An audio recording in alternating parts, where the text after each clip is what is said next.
জনসভার সভাপতি মঞ্চ উপবিষ্ট বাংলাদেশ জামাত ইসলামের কেন্দ্রীয় মজলিস শুরার সদস্য, নাটোর জেলা জামাতের সংগ্রামী আমির, সংগ্রামী জননেতা জনাব ডক্টর মীর নুরুল ইসলাম। আজকের এই জনসভার বিশেষ আকর্ষণ বাংলাদেশ জামাত ইসলামী মনোনীত বড়াই গ্রাম, গুরুদাসপুর এই দুই উপজেলার আসন্ন জাতীয় সংসদ নির্বাচনে জামাত মনোনীত এমপি প্রার্থী আমাদের সকলের প্রিয় নেতা বাংলাদেশ জামাত ইসলামী নাটোর জেলার সংগ্রামী সহকারী সেক্রেটারি, সংগ্রামী জননেতা, বড়াই গ্রাম গুরুদাসপুরের সর্বস্তরের জনগণের নন্দিত নেতা, আমাদের শ্রদ্ধেয় নেতা জননেতা জনাব মাওলানা আব্দুল হাকিম, অন্যান্য নেতৃবৃন্দ, সাংবাদিক বন্ধুগণ, ওলামায়ে কেরাম, সৌদি মন্ডলী, সংগ্রামী যুবক ভাই সব, এ মাইকের আওয়াজ যতদূর যায় সেই অঞ্চলের ভাই ও বোনেরা, আসসালামু আলাইকুম ওয়া রাহমাতুল্লাহি ওয়া বারাকাতুহু। আপনারা কেমন আছেন সবাই? আলহামদুলিল্লাহ, আলহামদুলিল্লাহ। আমি পাবলিক মিটিংয়ে বলি, ইমানদারদের জন্য বিপদে আপদে আলহামদুলিল্লাহ, লড়াইয়ের ময়দানে আলহামদুলিল্লাহ, বিজয়ের ময়দানে আলহামদুলিল্লাহ, মরার সময় আমরা বলবো আলহামদুলিল্লাহ। আল্লাহর কাছে সবচাইতে প্রিয় শব্দ হলো আলহামদুলিল্লাহ। আল্লাহ তাআলার দরবারে শুকরিয়া, যিনি মেহেরবানি করে অনুগ্রহ করে আজকের এই বিশাল জনসভায় উপস্থিত হওয়ার সুযোগ করে দিয়েছেন। সেই মহামনিবের দরবারে আমরা শুকরিয়া আদায় করি আলহামদুলিল্লাহ। দরুদ ও সালাম আমাদের নবী ও নেতা জনাবে মুহাম্মদুর রাসূলুল্লাহ সাল্লাল্লাহু আলাইহি ওয়াসাল্লামের উপর। সম্মানিত ভাই এবং বন্ধুগণ, বাংলাদেশ জামাত ইসলামী আমাদের প্রিয় জন্মভূমি, ৫৬,০০০ বর্গ মাইলের এই বাংলাদেশে আল্লাহর আইন এবং সৎ লোকের শাসন কায়েম করার লড়াই করছে, সংগ্রাম করছে। কেন আমরা আল্লাহর আইন এবং সৎ লোকের শাসন চাই? আমি যদি আপনাদেরকে জিজ্ঞাসা করি, এই পৃথিবীর মালিককে, এই বাংলাদেশের মালিককে, এই বাংলাদেশে কার আইন চলা উচিত? কেন আল্লাহর আইন চলা উচিত? আল্লাহ তাআলা এই পৃথিবীতে যত নবী রাসূল পাঠিয়েছেন, সকল নবী রাসূলের উদ্দেশ্য ছিল লিইয়ুযহিরাহু আলাদ-দীনি কুল্লি, দুনিয়ার মানব রচিত জাতীয়তাবাদ, সমাজতন্ত্র, পুঁজিবাদ, সকল মানব রচিত মতবাদের মূল উৎপাদন করে আল্লাহর আইন এই পৃথিবীতে চালু করা, এটাই ছিল সকল নবী রাসূলের উদ্দেশ্য। আমরা যে নামাজ পড়ি, এই নামাজের হুকুম কে দিয়েছেন? আল্লাহ তাআলা যে কোরআনে নামাজের হুকুম দিয়েছেন, ওই কোরআনেই আল্লাহ নির্দেশ দিয়েছেন, আন আকিমুদ্দিন ওয়ালা তাতাফাররাকু ফীহি, তোমরা আল্লাহর দ্বীন বিজয়ী করো, আল্লাহর দ্বীন কায়েম করো, তোমরা আল্লাহর আইনের ভিত্তিতে সমাজ পরিচালনা করো। আর কারণেই আমরা আল্লাহর আইন চাই। কেন আমরা সৎ লোকের শাসন চাই? যারা এসেছেন, জামাতের লোকেরা, বিএনপির লোকেরা, অন্য দলের লোকেরা যারা এসেছেন, আজকে একটু আমার এই কথাটা মনোযোগ সহকারে শুনে যান। আমাদের প্রিয় জন্মভূমি বাংলাদেশ কত বছর হলো স্বাধীন হয়েছে বলতে পারবেন নাকি আপনারা? মাশাআল্লাহ, 54 বছর হলো আমাদের এই দেশ স্বাধীন হয়েছে। এই দেশ স্বাধীনতা লাভের পর থেকে কয়টি দল শাসন করেছে বলতে পারবেন আপনারা? 3টে দল শাসন করেছে। নাম্বার 1 যে দল কয়েকদিন আগে পালায়া গেল, তারাই স্বাধীনতার পর ক্ষমতায় এসেছিলেন। স্বাধীনতার পর ক্ষমতায় আসছিলেন যে দল, সেই দলই কয়েকদিন আগে পালায়া গেছেন। এই দলের ব্যাপারে বেশি কিছু বলার দরকার নাই। সরকারের দেশের মানুষ ভালো করে আপনি জানেন না, সবাই জানে। গণহত্যার খবর কি মানুষের অজানা আছে? আয়নাগরের খবর কি অজানা আছে? দুর্নীতির খবর কি অজানা আছে? বিরোধী দল এবং মতের লোকদেরকে বছরের পর বছর গুম করে রাখা, কারাবন্দী জীবন কারাবন্দী করে রাখা, এগুলি বাংলাদেশের মানুষের অজানা নয়। আর একটি দল যারা অতিরিক্ত দালালি করার কারণে নিজেরা বিলুপ্ত হয়ে গেছে, সেই দলের নাম কি জানেন নাকি? মাশাআল্লাহ, ভালোই সচেতন আপনারা। আর একটি দল, 3 দলের 2 দল গেল, আর এক দল আছে। সেই দল এর আগে যখন ক্ষমতায় ছিল, দুর্নীতিতে কয়বার চ্যাম্পিয়ন হয়েছে? মাশাআল্লাহ, গড়াই গ্রামের লোকেরা ভালোই খবর রাখেন, দেখা যায় 5 বার চ্যাম্পিয়ন হয়েছে দুর্নীতিতে। এর নমুনা 5ই আগস্টের পর এই 1 বছরে তার ধারাবাহিকতা কিছু রক্ষা করছে না? চাঁদাবাজি থেকে বালু খাওয়া, পাথর পর্যন্ত খাইছে। সেই দল যদি আবার ক্ষমতায় আসে, কি খাইব বলেন তো? মাটি সহ খায় ফেলবে।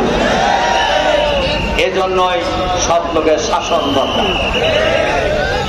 এ কারণে বাংলাদেশের গ্রামে গঞ্জে, শহরে, নগরে, বাংলাদেশের প্রত্যন্ত অঞ্চলে রাষ্ট্রল থেকে সচিবালয়ে একটি নতুন স্লোগান উঠেছে। সেই স্লোগানের নাম সব দল দেখা শেষ, এবার দেখবো জামাত ইসলামী বাংলাদেশ।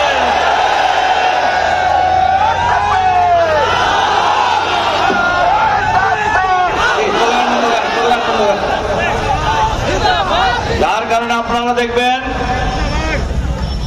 লোকদেরকে জিজ্ঞাসা করেন, সচিবালয়ে জিজ্ঞাসা করেন, শিক্ষকদেরকে জিজ্ঞাসা করেন, রিক্সাওয়ালাকে জিজ্ঞাসা করেন যে ভাই ভোট দিবেন কাকে, বলবেন দাঁড়িপাল্লা। এরপরে যে ঠেলাওয়ালাকে জিজ্ঞাসা করেন যে ভাই ভোট দিবেন কাকে, জামাত। এরপরে ফুটপাতের দোকানদারকে জিজ্ঞাসা করেন যে ভাই এবার ভোট দিবেন কাক, সব দেখছি এবার জামাত দেখতে। কি বলেন, বলতেছে না? সম্মানিত ভাই এবং বন্ধুগণ, এরপরে বাংলাদেশের বিভিন্ন জরিপ হইতেছে না? কি বলেন, জরিপ হইতেছে কিনা? জরিপ হচ্ছে। সেই জরিপে অবস্থা আপনারা সবাই জানেন। আগের জরিপেই সেই দল আর জামাত ইসলামী জরিপে প্রায় সমান সমান হয়ে গেছে।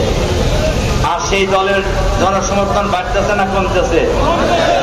আর জামাতের জনসমর্থন বাড়তেছে না কমতেছে? কিরকম বাড়তেছে? আমাদের মালিদের জমিতে খারাপ বাড়ছে। কারণ এই দেশকে যদি সুন্দরভাবে চালাতে হয়, জামাত শিবিরের বাইরে আর কাউকে দেওয়া সম্ভব নয়। আর একটা কথা বলি, এই যে আমাদের এমপি প্রার্থী মাওলানা আব্দুল হাকিম বলছেন, এক নেতা বলছে যে 3000। আসলে হেরা তো 5ই আগস্টের পর মনে করছিল যে আওয়ামী লীগ চলে গেছে, হেরা দেশের মালিক হয়ে গেছে। ভাবটা এরকম, ভাব এরকম হয়েছিল না? কয়েকদিন আগে ডাকসু নির্বাচন, প্রাচ্যের অক্সফোর্ড খ্যাত ঢাকা বিশ্ববিদ্যালয় আর বাংলাদেশের সেকেন্ড পার্লামেন্ট খ্যাত ডাকসু নির্বাচনের 3 দিন আগে সেই দলের একজন সিনিয়র নেতাকে সাংবাদিকরা টকশোতে জিজ্ঞাসা করছে যে ভাই আগামী 3 দিন পরে তো ডাকসু নির্বাচন, কিরকম বুঝতেছেন? বাংলাদেশের প্রায় ঢাকা বিশ্ববিদ্যালয়ের ছাত্রছাত্রীরা ছাত্র দলকে পূর্ণ প্যানেলে বিজয়ী হবে। তবে পূর্ণ প্যানেলে বিজয় ভোট তো এখনো হয় নাই, বুঝলেন কেমনি? ভাবটা দেখেন, বলছে ছাত্র দল ছাড়া ছাত্রছাত্রী ভোট দিব কাক, মানে জমিদারি ভাব আর কি। এরা কিন্তু এই সামনে নির্বাচনের ভাবও ওই রকমই, তবে এখন ভাব অনেক কমে গেছে। কিন্তু ঢাকা বিশ্ববিদ্যালয়ে ছাত্র দলের চাইতে 3 গুণ ভোট পেয়েছে ছাত্র শিবির। জাহাঙ্গীরনগর বিশ্ববিদ্যালয়ে ছাত্র ছাত্র দলের চাইতে 4 গুণ ভোট পেয়েছে ছাত্র শিবির। চট্টগ্রাম বিশ্ববিদ্যালয়ে বিপিজেএস সহ প্রায় অধিকাংশ আসনে বিপুল ভোটের ব্যবধানে বিজয়ী হয়েছে ছাত্র শিবির।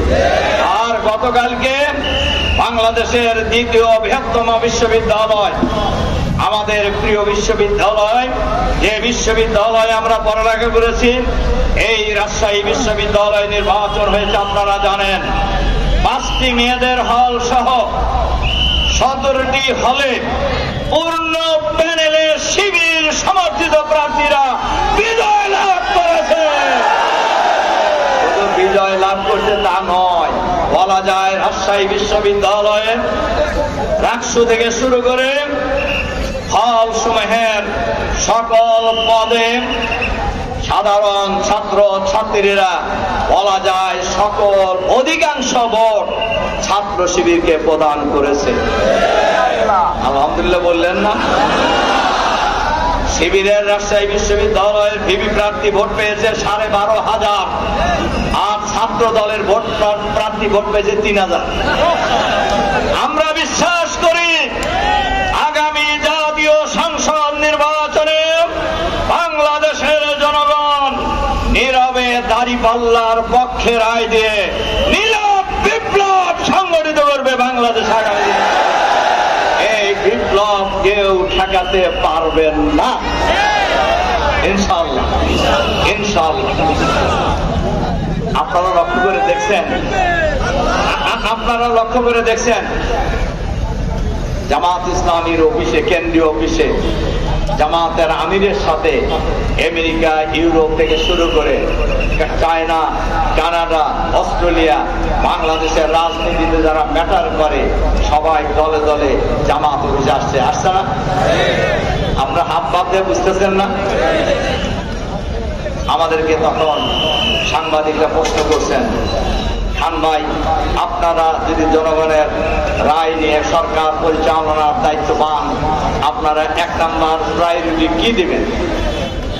আমরা খুব পরিষ্কার ভাবে বলি, আমরা আমাদেরকে যদি বাংলাদেশের জনগণ ভোট দিয়ে নির্বাচিত করে রাষ্ট্র পরিচালনার দায়িত্ব দেয়, আমরা দেশের রাজা হব না। আমরা জনগণকে আমরা প্রজা বানাবো না, আমরা হব সেবক। আমরা দেশ এবং জাতির জন্য যা প্রয়োজন আমরা সব জীবন যৌবন উজাড় করে দিয়ে, উৎসর্গ করে দিয়ে এই বাংলাদেশকে আগামী দিনে বিশ্বের দরবারে মাথা উঁচু করার জন্য আমরা ভূমিকা পালন করে যাব ইনশাআল্লাহ। সংগ্রামী ভাই এবং বন্ধুগণ, যখন আমাদেরকে বলে যে আপনারা 1 নম্বর প্রায়োরিটি কি দিবেন, প্রায়োরিটি তো বোঝেন, অগ্রাধিকার। আমি বলি, আমরা বলি আমাদের 1 নম্বর অগ্রাধিকার করাপশন ফ্রি বাংলাদেশ, দুর্নীতি মুক্ত বাংলাদেশ। এই বাংলাদেশকে যদি দুর্নীতি মুক্ত করা যায়, আগামী 5 বছরের ব্যবধানে বাংলাদেশ বিশ্বের দরবারে মাথা উঁচু করে দাঁড়াবে। সরকার প্রধান, রাষ্ট্রপ্রধানকে বিদেশে গিয়ে ভিক্ষার ঝুলি নিয়ে ঘোরার প্রয়োজন হবে না। আমি অনেক জনসভায় বলি যে ভাই, ভিক্ষা করে পোলাও খাওয়া ভালো না কাম করে ডাল দিয়ে ভাত খাওয়া ভালো? আপনারা কোনটা চান? আমরা ডাল দিয়ে ভাত খেতে চাই, ভিক্ষা করে পোলাও খেতে চাই না। আমরা কাজ করে আমরা আলু ভর্তা দিয়ে খেতে চাই, কিন্তু ভিক্ষা করে, চুরি করে, চাঁদাবাজি করে, দুর্নীতি করে আমরা পোলাও খেতে চাই না। বাংলাদেশ জামাত ইসলামী একমাত্র দল, যে দল লক্ষ লক্ষ লোকের মিটিং এ ঘোষণা দিতে পারে আমাদের দলে কোনো চাঁদাবাজ নেই, আমাদের দলে কোনো দুর্নীতিবাজ নেই, কোন চাঁদাবাজ দুর্নীতিবাজের জায়গা বাংলাদেশ জামাত ইসলামীতে নেই। কোন দুর্নীতিবাজের সন্ধান যদি পাওয়া যায়, তাহলে তিনি আর জামাত ইসলামী করিতে পারিবেন না। এই ঘোষণা আর কোন দল দিতে পারবে? এই যে 3,000 যারা কইছে, হ্যাঁ বললেন তো এই জায়গায় কথাটা কয়া যায়, পারবে? জামাত ইসলামী একটা দল, যে দল বলতে পারে ধরুন আপনাদের এই আসনে যদি 5 বছরে আপনারা যদি মাওলানা আব্দুল হাকিমকে আপনারা নির্বাচিত করেন, যদি 5 বছরে এই 2 উপজেলার জন্য 1000 কোটি টাকা বরাদ্দ হয়, এই জায়গায় দাঁড়িয়ে আব্দুল হাকিম জনগণের কাছে 1000 কোটি টাকার হিসাব দিতে বাধ্য থাকিবে ইনশাআল্লাহ। এই ঘোষণার কোন দলের বাপের ক্ষমতা আছে? কেন নাই? এটা বলার দরকার আছে। সংগ্রামী ভাই এবং বন্ধুগণ, আমাদেরকে প্রশ্ন করা হয়, জামাত যদি রাষ্ট্র পরিচালনার দায়িত্ব পায় তাহলে অমুসলিমদের জন্য আমরা কি করব? আমরা বলি সবচাইতে ভালো থাকবে অমুসলিমরা। ইসলাম বলে, জামাত বলে, একজন মুসলিম নাগরিক তার যত নাগরিক অধিকার পাবে, একজন অমুসলিমও তার সকল নাগরিক অধিকার সমান পাবে। একজন মুসলিম তার যেমন ধর্মীয় অধিকার পালন করার সুযোগ পাবে, একজন অমুসলিমও তার সকল ধর্মীয় অধিকার পালন করার সুযোগ পাবে। এর প্রমাণ জামাত দেয় নাই? 5ই আগস্টের পর ইউনূস সাহেবের সরকার দায়িত্ব নেওয়ার আগ মুহূর্ত পর্যন্ত এই বাংলাদেশে কোনো সরকার ছিল না। জামাত শিবিরের লোকেরা হিন্দুদের মন্দির পাহারা দিয়েছে, বাড়িঘর পাহারা দিয়েছে, ব্যবসা প্রতিষ্ঠান পাহারা দিয়েছে। আমরা যদি রাষ্ট্র পরিচালনার দায়িত্ব পাই, কোন দলের পাহারার প্রয়োজন হবে না। সেই সরকার ইসলামী সরকার, ইসলামী কল্যাণ রাষ্ট্র, অমুসলিমদের জান মাল ইজ্জত আবরু নিরাপত্তা বিধানের নিশ্চয়তা প্রদান করবে ইনশাআল্লাহ। সাংবাদিকরা আমাদেরকে জিজ্ঞাসা করে, আপনারা যদি রাষ্ট্র পরিচালনার দায়িত্ব পান তাহলে কি যুবকদের নিয়ে আপনারা কি করবেন? আমরা বলি, আমরা রাষ্ট্র পরিচালনার, যুবকরা ভালোভাবে শুনে যান আপনারা, আমরা রাষ্ট্র পরিচালনার দায়িত্ব পেলে বাংলাদেশে কোনো বেকার থাকবে না ইনশাআল্লাহ। আমরা বাংলাদেশের 18 কোটি মানুষের 36 কোটি হাতকে আমরা কর্মে পরিণত করব। আমরা 18 কোটি মানুষের 36 কোটি হাতকে আমরা শক্তিতে রূপান্তর করব ইনশাআল্লাহ। বাংলাদেশের শহরে, বন্দরে, গ্রামে, গঞ্জে মিল, কল কারখানা, ইন্ডাস্ট্রি আমরা গড়ে তুলব ইনশাআল্লাহ। আমাদেরকে প্রশ্ন করা হয়, জামাত যদি সরকারের দায়িত্ব, সরকার পরিচালনার দায়িত্ব পায়, মহিলাদের নিয়ে কি করবে? আমরা বলি, মহিলারা হলেন মায়ের জাতি, মায়ের জাতির মর্যাদা সবার উপরে। জামাত যদি রাষ্ট্র পরিচালনার দায়িত্ব পায়, মা বোনদের জন্য স্কুল, কলেজ, বিশ্ববিদ্যালয়, মেডিকেল কলেজ থাকবে, বিসিএস পরীক্ষা দেবে, আর্মি অফিসার হবে, পুলিশ অফিসার হবে, ব্যাংকের ম্যানেজার হবে। মেয়েরা আগামী দিনে ইনশাআল্লাহ যে ব্যাংকে পুরুষের সাথে লাইন ধরে ধাক্কাধাক্কি করে মহিলাদের টাকা তোলার প্রয়োজন হবে না। আমরা শুধু একটু জায়গা আলাদা করে দেব। মেয়েদের জন্য আলাদা স্কুল থাকবে, আলাদা কলেজ থাকবে, আলাদা বিশ্ববিদ্যালয় থাকবে, আলাদা মেডিকেল কলেজ থাকবে, আলাদা ইঞ্জিনিয়ারিং বিশ্ববিদ্যালয় থাকবে। যদি এটা হয়, আপনাদের কোনো অসুবিধা আছে? বলেন আছে?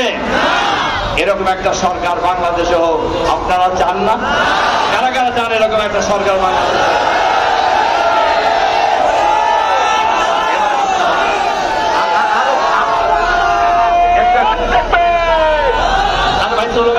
সময় নাই তো, আরেকদিন দিয়ে প্রোগ্রাম আজকে একটু আমাকে বলতে দেন। আর মৌলিক একটা কথা বলি, অনেক রক্তের বিনিময়ে 2000-এর অধিক মানুষের শাহাদাতের বিনিময়ে, লক্ষ লক্ষ মানুষের রক্তের বিনিময়ে, 40,000 মানুষের আহত অঙ্গত্ব বরণের বিনিময়ে আমরা জুলাই বিপ্লব সফল করেছি। আর সেই জুলাই সনদ নিয়ে বহু দলের টালবাহানা চলতেছে। আমরা শুরুতেই আমরা অন্তর্বর্তীকালীন সরকারের প্রধান উপদেষ্টা ইউনূস সাহেবকে বলেছি, আমরা ঐক্যমত কমিশনে বলিষ্ঠতার সাথে বলেছি, জুলাই সনদের আইনি ভিত্তি দিতে হবে, গণভোট দিতে হবে। সেই গণভোট দিতে হবে জাতীয় নির্বাচনের আগে। আমরা বলেছি একটি ফ্রি, ফেয়ার, ক্রেডিবল ফিল্ড তৈরি করতে হবে। প্রশাসনকে নিরপেক্ষ ঢেলে সাজাতে হবে।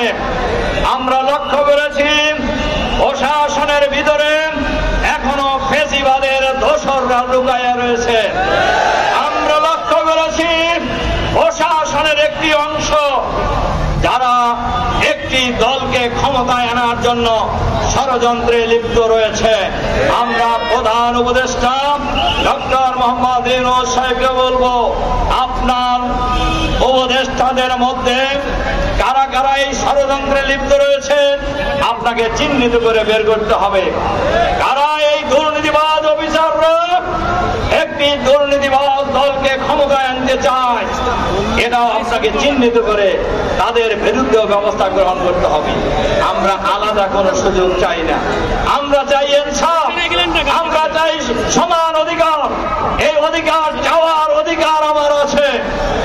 কাজেই একটি সুন্দর সুষ্ঠু নির্বাচনের জন্য লেভেল প্লেইং ফিল্ড তৈরি করা খুবই জরুরি, খুবই জরুরি। আর একটা কথা বলে যায়, একটা দল আওয়ামী স্টাইলে নির্বাচন করে ক্ষমতায় আসার ষড়যন্ত্রে লিপ্ত, তাদেরকে আমরা পরিষ্কার ভাষায় বলে যেতে চাই, আওয়ামী স্টাইলের কোন নির্বাচন বাংলাদেশের মাটিতে আর হইতে দেওয়া হবে না, হবে না।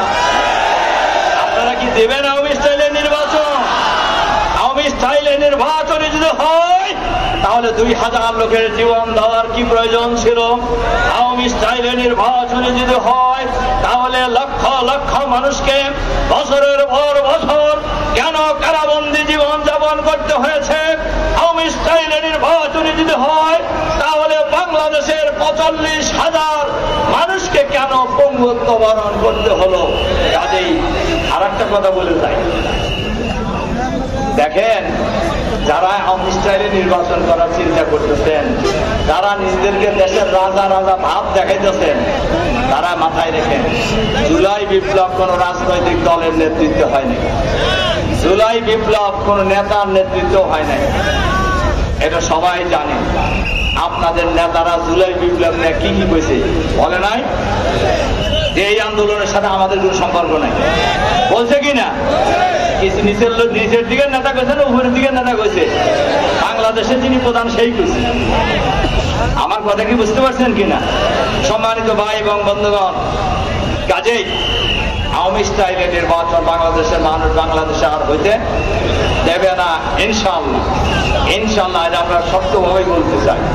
আর সরকারকে বলবো, আপনারা সংবিধানের মৌলিক পরিবর্তনের কথা বলে ক্ষমতা এসেছেন, আপনারা জুলাই সনদের আইনি ভিত্তি দেবেন বলে ক্ষমতা এসেছেন, আপনারা বিশ্বের দরবারে সবচেয়ে ভালো নির্বাচন উপহার দিবেন বলে ওয়াদা করেছেন, আপনারা গণহত্যার বিচার করবেন, আপনারা কোনটা করতেছেন যাদের কাছে এটা বলার চেষ্টা করেন। আমরা বলি লেভেল প্লেইং ফিল্ড তৈরি করতে হবে, জুলাই সনদের আইনি ভিত্তি দিতে হবে, ফেয়ার পদ্ধতিতে নির্বাচন দিতে হবে, গণহত্যার বিচার করতে হবে, দুর্নীতিবাজদের গ্রেফতার করে বিচারের মুখোমুখি করতে হবে, সরকারের ভিতরে বাইরে ফ্যাসিবাদের দোসর যারা লুকায়িত আছে তাদেরকে চিহ্নিত করে গ্রেফতার করে বিচারের মুখোমুখি করতে হবে। বাংলাদেশের গ্রামে গঞ্জে শহরে শহর নগরে বন্দরে নির্বাচনের পরিবেশের জন্য আইন শৃঙ্খলা পরিস্থিতিকে আরো উন্নত করতে হবে। এটা সরকারের দায়িত্ব এবং সেই দায়িত্ব নিয়ে আপনারা শপথ গ্রহণ করেছেন। এ না হলে বাংলাদেশের জনগণ এখনো আছে, এখনো আছে, এখনো আছে, বাংলাদেশ সেই জায়গায় নাই। আমি যে কথা বলার জন্য অন্য কথা বলে ফেলছি, অন্যদিকে চলে গেছি কথায় কথায়। একটা দল মনে করতেছে এখানে সারা বাংলাদেশের ভোট দেওয়ার জন্য ওই জামানা শেষ হয়ে গেছে। ওই জামানা যদিও ভাব একটু কমছে এই বড় 4টা বিশ্ববিদ্যালয়ের নির্বাচন হওয়ার পর। আমার কথা কি বুঝতে পারছেন? যারা ফুল প্যানেল চিন্তা করছে দেখা যায় 4 নাম্বারও হওয়া কঠিন হয়ে গেছে। কাজেই জাতীয় নির্বাচনও এটাই হবে। কাজেই আমি আপনাদের কাছে আহ্বান জানাতে চাই, এই বড়াই আরেকটা কথা বলি। আলহামদুলিল্লাহ, আলহামদুলিল্লাহ ইতিমধ্যে আপনারা দেখেছেন আমরা ইসলামী দলগুলি নিয়ে ঐক্য করার চেষ্টা করছি। শুধু ইসলামী দল নয়, দেশপ্রেমিক সমমনা সব দল মিলে আমরা আগামী নির্বাচন ঐক্যবদ্ধভাবে করব ইনশাআল্লাহ।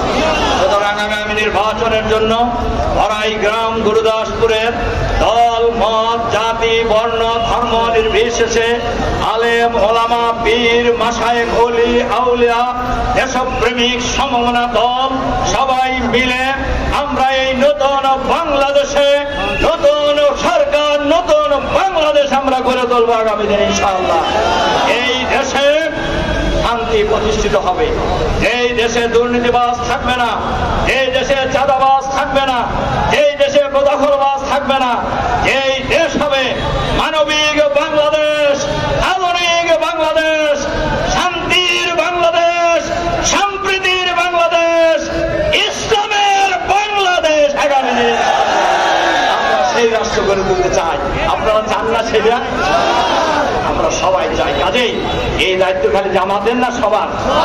বলেন এটা কি জামাতের দায়িত্ব না সব জনগণের দায়িত্ব? সব জনগণের দায়িত্ব। আর যারা ওই যে 3000-এর কথা বলছে আজকে 2000 টাকার কত ভালো খবর, আর না দেখলে শোনেন কত লোক হয়েছে আজকে।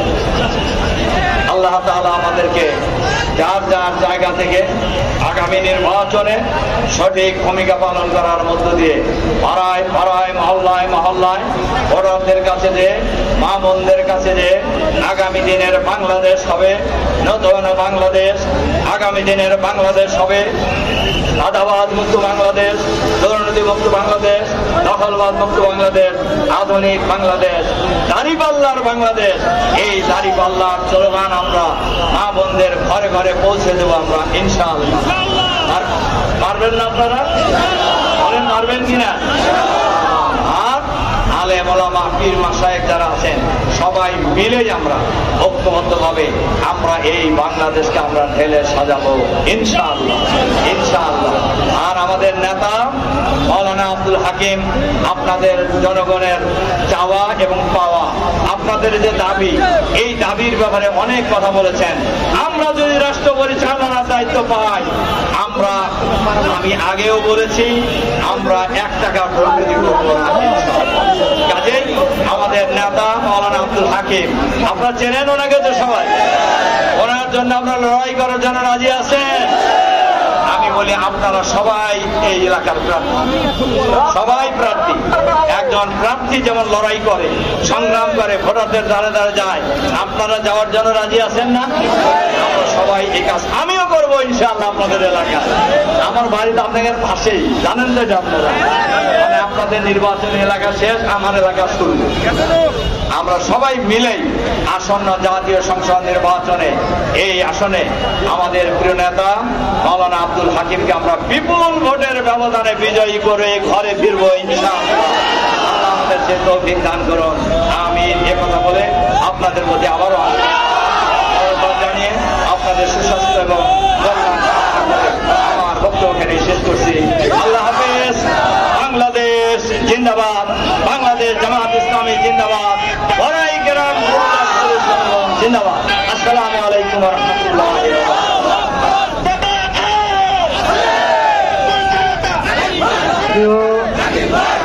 উপস্থিতি প্রিয় বড়াইগ্রাম গুরুদাসপুরের জনসাধারণ,